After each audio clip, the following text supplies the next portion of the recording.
Introduce the next chair. Worsha Parveen. She is originally from Bihar in India, and she is pursuing a bachelor's in medical lab technology at the Mezdi Institute of Science in Patna.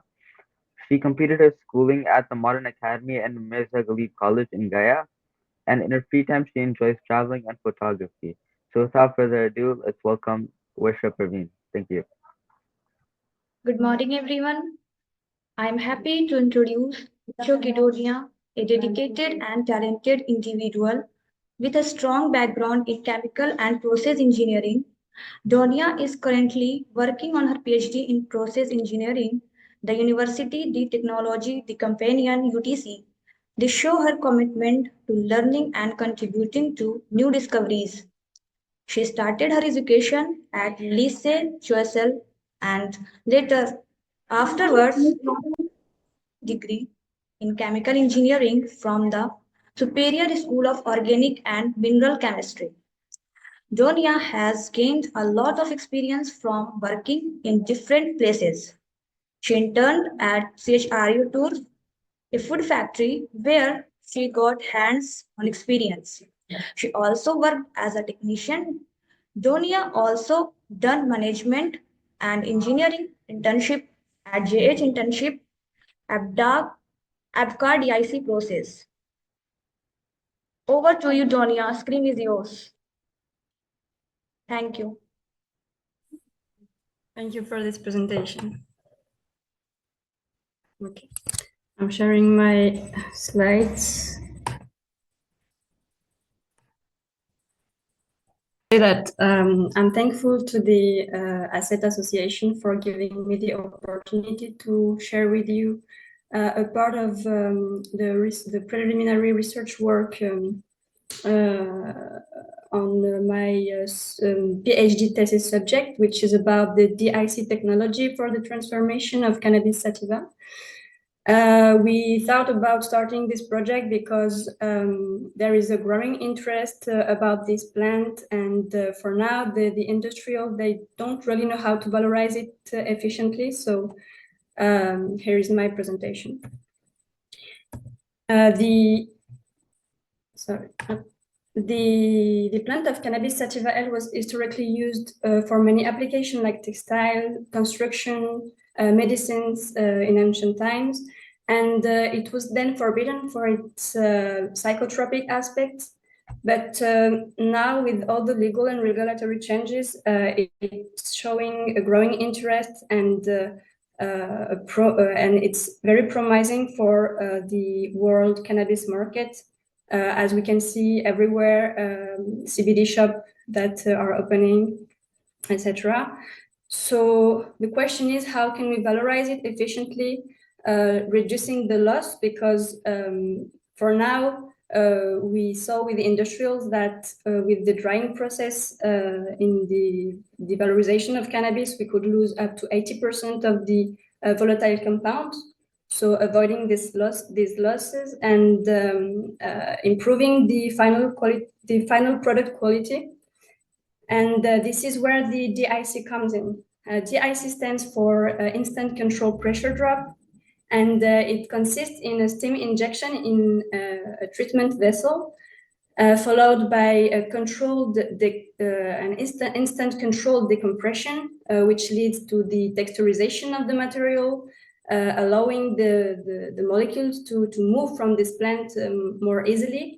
So it's very interesting for many applications, like for extraction, debacterization, and even texturization and drying. So to understand how it works, we have to keep in mind there is three main units in this DIC setup: the treatment vessel, the vacuum tank, and the vacuum pump. And to operate a DIC cycle on a sample, we have to operate an injection of steam in the treatment vessel, increasing the pressure inside and consequently the temperature. So this step has a thermal effect on the sample. And then operating an instant control decompression, which leads to the expansion of the material. So this step has a mechanical effect on the sample. And after operating a cycle or even several cycles on the sample, the steam is conducted to the vacuum tank thanks to the vacuum pump, and all the steam with the volatile bioactive compounds that are solubilized in the steam are conducted into the vacuum tank, and some of them, the most volatiles, are conducted until the vacuum pump. So the DIC was used to solve some problematics on the cannabis, first to improve the shelf life of this plant, and this is where the DIC takes part to sterilize the cannabis, and it takes part even as a pretreatment for improving the drying efficiency, and also to reduce the loss of bioactive compounds and improving the final product quality.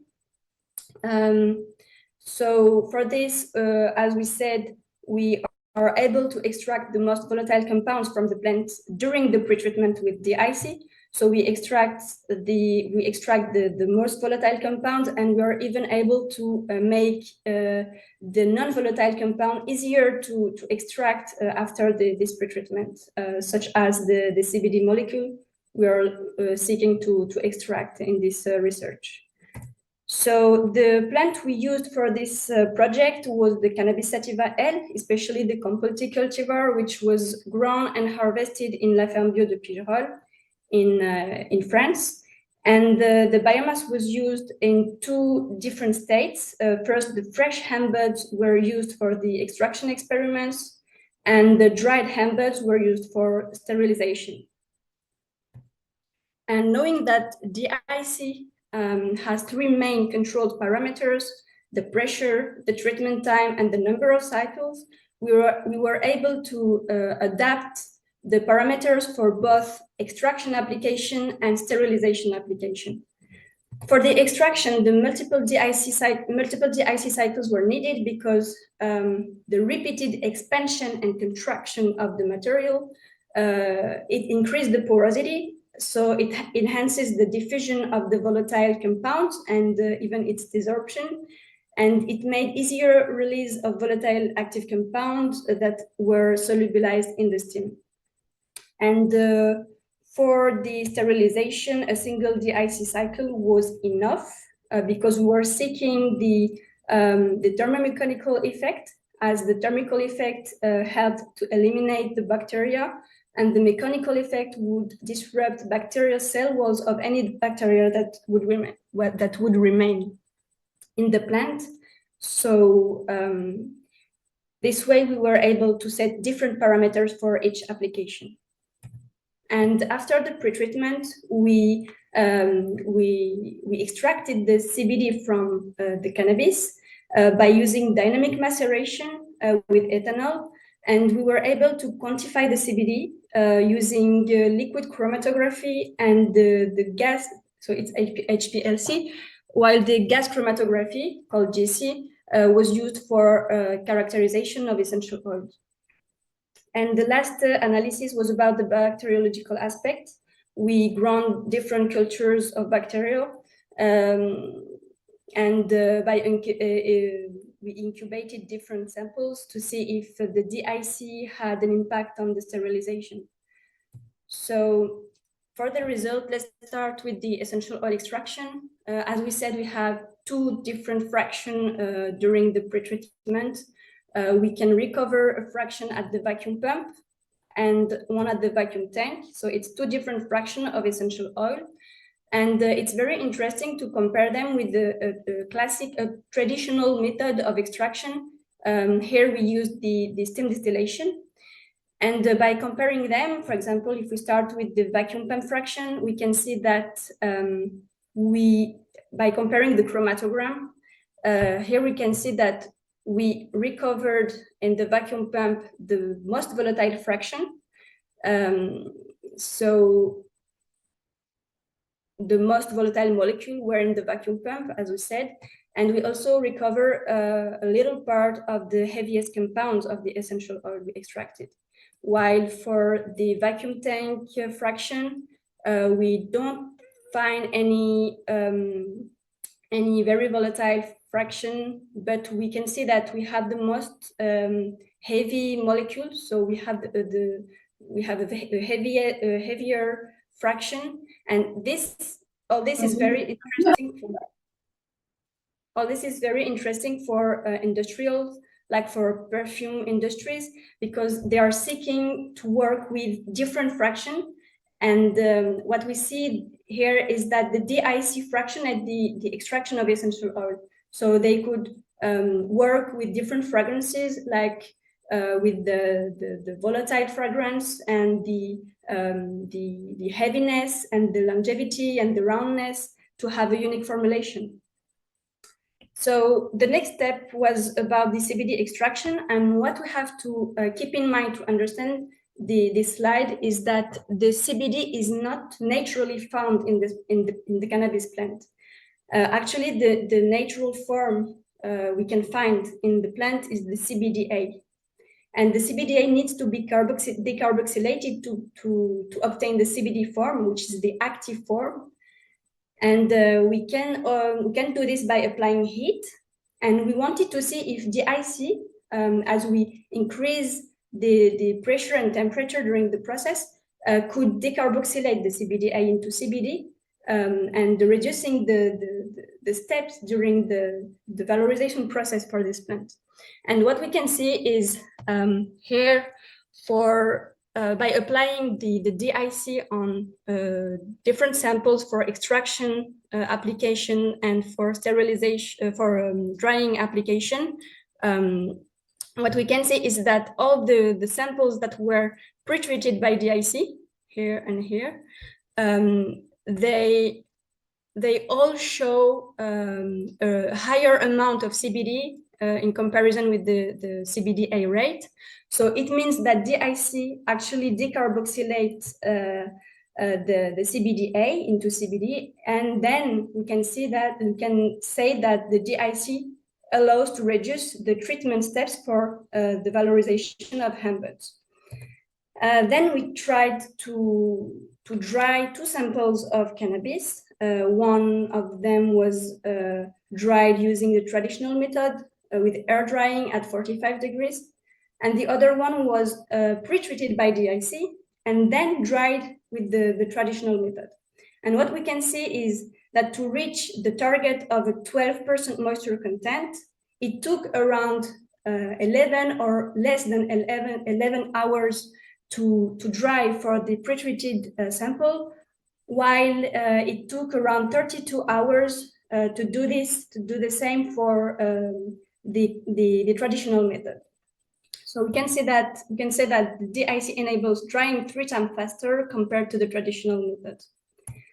And then the last analysis was about the bacteriological aspect. So as we said, we incubated different samples to see if DIC had an impact on the amount of bacteria that grow during the incubation. And the non-sterilized samples showed around 6 log CFU per gram. So it's about 1 billion colony forming unit per gram of cannabis, while the best parameters applied on the cannabis plant showed after the incubation around 2 logs of CFU per gram. So it's around 100 colony forming units. So there is a reduction of 4 log CFU per gram, which means DIC permitted an ultra-fast sterilization as the best parameters involved a 25-second treatment only. So now we could ask ourselves all of this, what it is useful for. We saw that the application of DIC does fractionate the essential oil extraction. It decarboxylates the CBDA into CBD. It enhances the drying efficiency and improves the sterilization, which means we actually improve the shelf life of the cannabis and the quality of the product. And the next step would be to optimize the parameters with the DIC technology and to confirm its ability to sterilize. and to treat different parts of the cannabis plant to see how we can valorize it, how we can valorize all of the parts of this plant. And the last step would be to do a scale up for the industries, and this for many applications, like for cosmetics, perfumes, nutraceuticals, pharmaceuticals, and even agronomy. And all of this is going to be part of a new research project, which is the PhD thesis, which I am now part of, and which is in collaboration with the University of Technology of Compiègne and Apcar DIC Process Company. Thank you all for your attention. Thank you so much. The floor is now open to questions.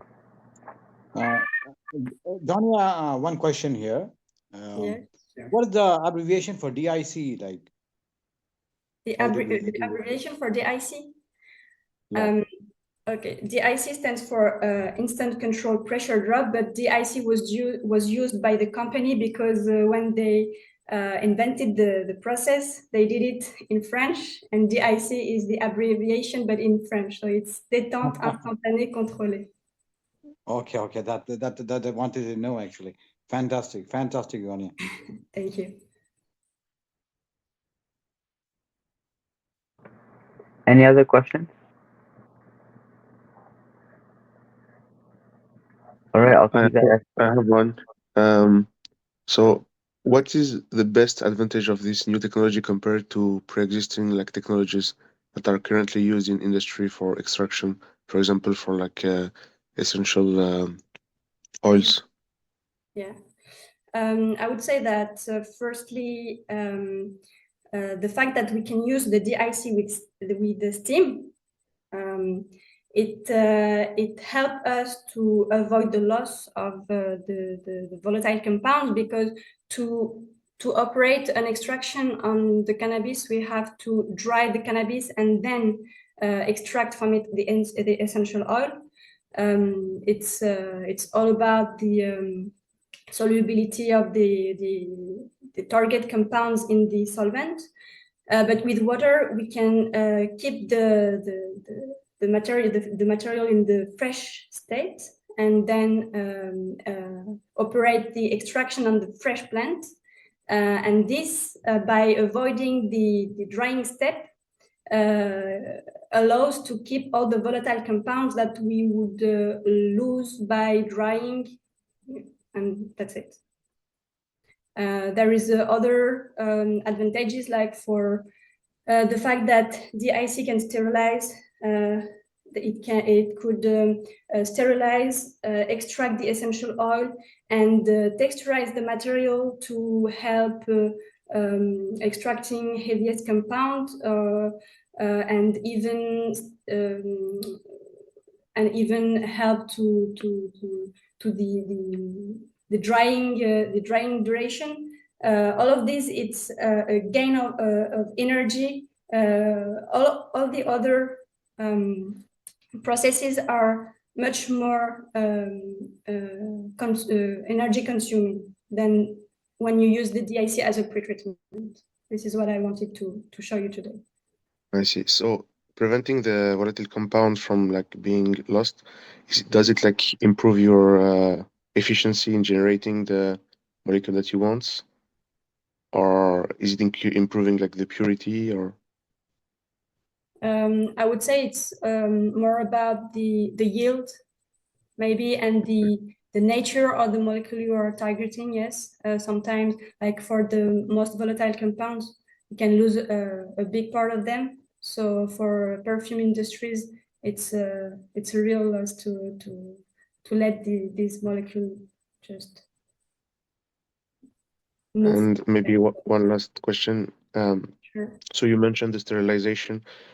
Do you know if the current like technologies are also helping with sterilization, or do they require like additional steps? So the DIC would prevent additional steps, so preventing to add new compounds or spending more money. Is that correct?